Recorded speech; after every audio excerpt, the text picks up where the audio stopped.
حادثہ ہوتا ہے اور اس کی ایک تعویل پیش کی جاتی ہے. وزیر صاحب یہاں کھڑے ہو کے کہتے ہیں حادثے تو ساری دنیا میں ہوتے ہیں. کیا پہلی حکومتوں میں حادثے نہیں ہوا کرتے تھے؟ اب میں آپ کو بتاؤں کہ گھوٹکی کا جب حادثہ ہوتا ہے تو اس سے کئی دن پہلے جناب اسپیکر، یہ حقیقت ہے، دس از آن دا ریکارڈ، کئی دن پہلے ڈی ایس جو ہے اس علاقے کا، D S railway divisional superintendent, وہ ان رائٹنگ جو ہے وہ بھیجتا ہے آپ کو، منسٹری کو لکھ، اور وہ کہتا ہے کہ یہ ٹریک جو ہے یہ بہت خطرناک ہے اور کسی وقت بھی ایک خوفناک حادثہ رونما ہو سکتا ہے، کسی وقت بھی. And this is on the record. وہ رائٹنگ میں یہ بھیجتا ہے.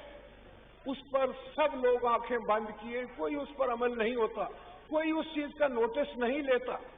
تو پھر اتنا بڑا حادثہ ہو جاتا ہے جس میں قیمتی جانیں ضائع ہو جاتی. اب مجھے یہ بتائیں اس کا ذمہ دار کون ہے؟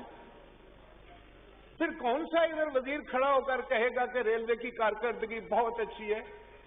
کون سا وزیر کھڑا ہو کر جو ہے وہ یہ کہے گا کہ ریلوے کو ہم نے بہت خوبصورت بنا دیا؟ یا کون سا وزیر کھڑا ہو کر یہ کہے گا کہ جو کچھ یہ ہوا ہے یہ پہلی حکومتوں کا کیا دھرا ہے؟ جناب اسپیکر، بہت افسوس کے ساتھ یہ کہنا پڑتا ہے کہ یہ میں ریکارڈ کی بات آپ کو کہہ رہا ہوں. ڈی ایس ریلوے جو کہ خود ان کے محکمے کا بندہ ہے وہ آن ریکارڈ ہے. تو کیا کوئی وزیر آج کھڑا ہو کر یہ کہے گا کہ جب ڈی ایس ریلوے کی طرف سے یہ ہمیں ان رائٹنگ مل گئی تھی رپورٹ تو ہم نے اس پر کیا قدم اٹھایا، کیا اقدامات کیے اور لوگوں کی زندگی بچانے کے لیے ہم نے نہیں کیا کیا؟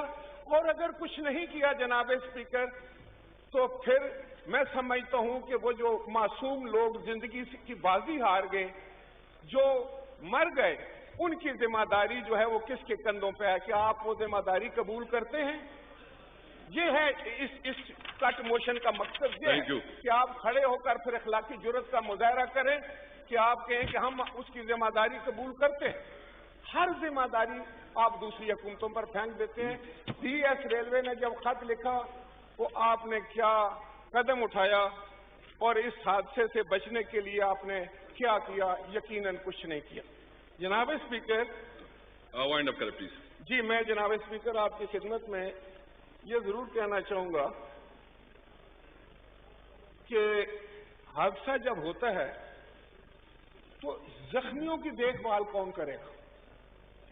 ہمارے یہاں اس صوبے کے لوگ بھی اس میں تھے، لودھرا کے بہت زیادہ لوگ جو ہیں اس میں اس حادثے کا شکار ہوئے.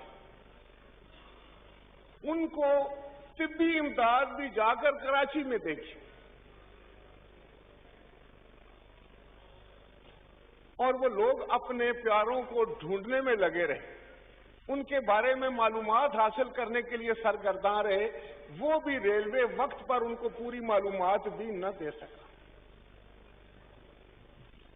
میں سمجھتا ہوں کہ دنیا میں اگر اتنی جانیں کسی وجہ سے چلی جاتی، خواہ وہ ہوائی حادثے میں چلی جائیں تو وہ سارے ہوائی جہاز گراؤنڈ کر دیے جاتے ہیں، لیکن یہاں پر تو مختلف تعویلیں پیش کی گئی.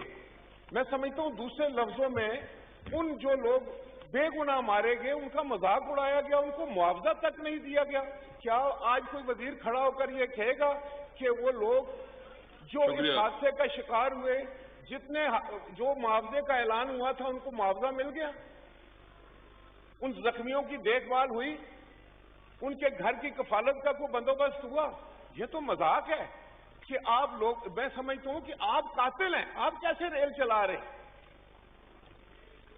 جناب اسپیکر، میں مختصر ترین آپ کو یہ بتانا چاہتا ہوں، یہ صرف ریلوے کی میں بات، ایک محکمے کی میں نے کٹ موشن کی بات کی ہے.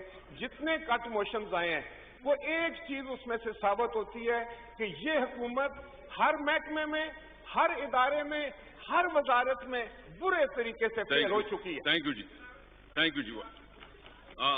بہت کٹ موشن پہ اتنی لمبی جی، وائنڈ اپ کر لیں پلیز، وائنڈ اپ کر لیں. آپ کے لیے جناب اسپیکر یہ میں آپ کو بتاتا ہوں کہ اگر حکومت فیل ہو چکی ہے، کیونکہ یہ تو ریکارڈ بتا رہا ہے نا جی. میں آپ کو بتاؤں کہ ریلوے کی حالت آپ کے سامنے، پی آئی اے کی حالت آپ کے سامنے، اسٹیل مل کی حالت آپ کے سامنے،